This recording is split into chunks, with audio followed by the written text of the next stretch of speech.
I know some of you girls have a crazy story, but look at me. I'm tied to a chair and will be electrocuted all because my parents sold me to a foreign husband. Yes, my parents put a tag price on my ear and sold me to some weird-ass foreign to be its unlucky bride. And here I am, about to get a daily dose of high-voltage electricity. How did I end up in this situation? How my parents sold me as a bride for some foreigner? Well, sit back and I'm gonna tell you the whole story. By the way, if you like this story, subscribe and get daily updates from our channel. Let's go back a few months before everything happened.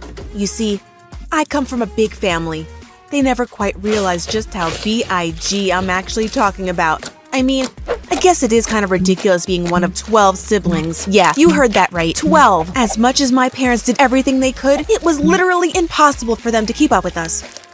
Dad worked his ass off at the office, but his crappy salary could barely put food on the table.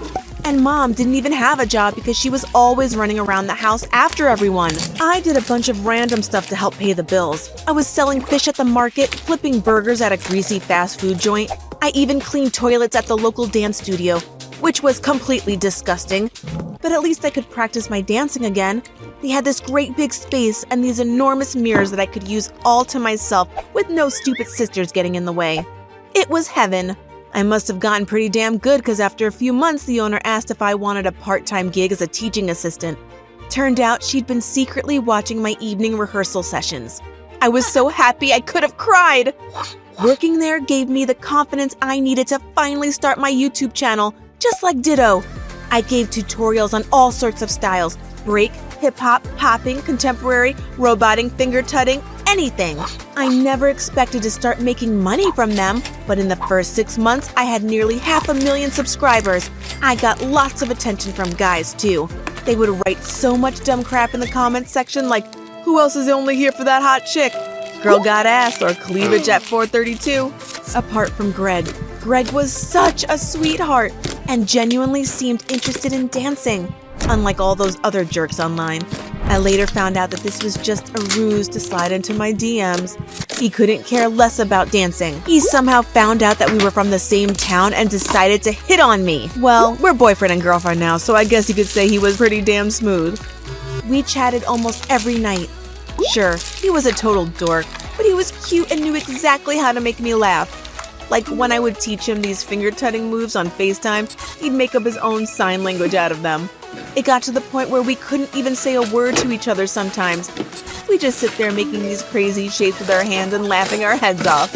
It's dumb, I know, but trust me, we couldn't be more thankful for it now.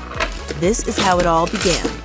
I was on my way from dance class to meet Greg when this white van screeched to a stop beside me. A great big burly guy in a balaclava stepped out the side door and put a bag over my head. I barely had time to scream before he grabbed me and threw me into the back of the van. I was being kidnapped. I've never been more scared in my life, but that didn't mean I wasn't going to put up one heck of a fight. I was kicking and yelling like a wild animal, but there were 2 more guys in there holding me down. One of them reached inside the bag and put a cloth to my mouth, and the next minute, everything faded away. The next thing I remember is waking up dazed and confused at the entrance to the shiny golden room with an aisle running down the middle. I could see all these strange-looking people on either side staring back at me.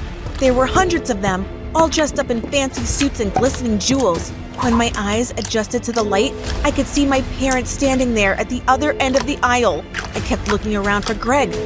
Maybe this was some kind of elaborate prank, but I couldn't see him anywhere. Then this booming voice echoed across the room.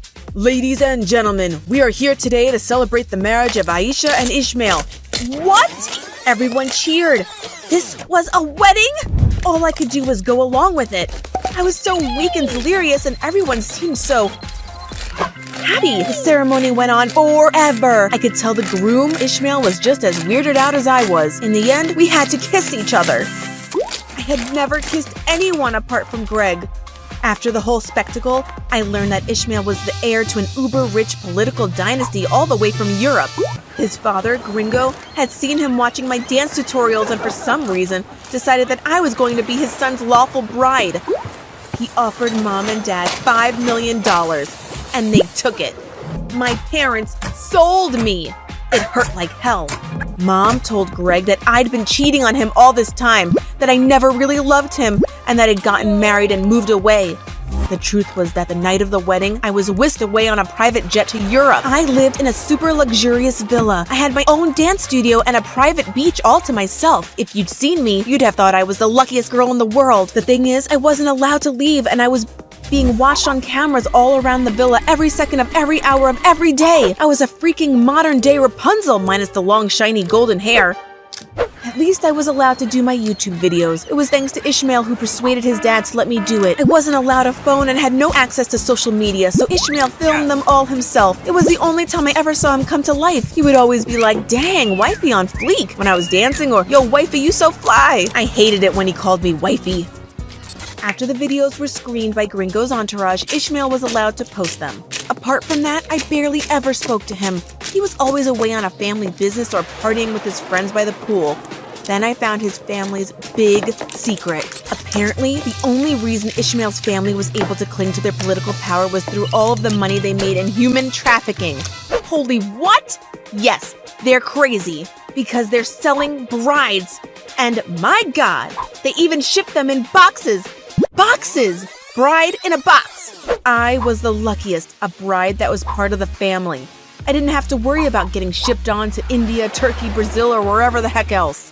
It made me sick. What about all those other poor girls? Who knows how many lives were being ruined because of this family's greed? I couldn't stop thinking about them. I needed to do something.